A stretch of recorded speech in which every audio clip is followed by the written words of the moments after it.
ঘুমানোর সময় ভুলেও করবেন না এই দুইটি কাজ। প্রিয় নবী হযরত মুহাম্মদ সাল্লাল্লাহু আলাইহি ওয়াসাল্লাম ঘুমানোর সময় এই দুইটি কাজ করতে নিষেধ করেছেন। আজকের আধুনিক বিজ্ঞান প্রমাণ করেছে ঘুমানোর সময় এই দুইটি কাজ করলে মারাত্মক ক্ষতি হবে, এমনকি মৃত্যুর মতো ঘটনা ঘটতে পারে। প্রিয় নবী তার উম্মতের জন্য কতই না সুন্দর জীবন ব্যবস্থা রেখে গিয়েছে। চলুন জেনে আসি। আপনি যদি মুসলিম হয়ে থাকেন ভিডিওটি অবশ্যই দেখবেন এবং শেয়ার করে প্রিয় নবীর হাদিসটি সবার কাছে পৌঁছে দিবেন। আল্লাহ তাআলা রাতকে সৃষ্টি করেছেন বান্দার ঘুমের জন্য এবং দিনকে সৃষ্টি করেছেন কর্মের জন্য, কিন্তু আমরা অনেকেই অভ্যাসগত কারণে মারাত্মক এই ভুল দুটি করে থাকি। 1 নম্বরে প্রিয় নবী ঘরের লাইট বন্ধ করে ঘুমাতে বলেছেন। লাইট জ্বালিয়ে ঘুমানো কতটা মারাত্মক ভুল চলুন জেনে নেই। প্রিয় নবী বলেছেন, রাতে আলো জ্বালিয়ে ঘুমালে তোমাদের শরীরের ভিতরে এমন কিছু বিশেষ পার্টস রয়েছে যা কাজ করা বন্ধ করে দেয়, এমনকি মস্তিষ্কে নেতিবাচক প্রভাব পড়ে। 2 নম্বরে প্রিয় নবী হযরত মুহাম্মদ সাল্লাল্লাহু আলাইহি ওয়াসাল্লাম বলেছেন, তোমরা যখন রাতে ঘুমাতে যাবে অবশ্যই ডান কাত হয়ে ঘুমাবে।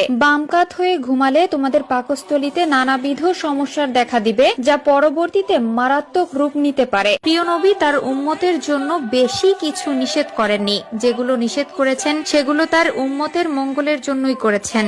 প্রিয় নবী বলেছেন, তোমরা পেটের 3 ভাগের 1 ভাগ খাবার খাও, 1 ভাগ পানি এবং 1 ভাগ খালি রাখো। এতে তোমাদের শরীর সুস্থ থাকবে এবং রোগ থেকে দূরে থাকতে পারবে।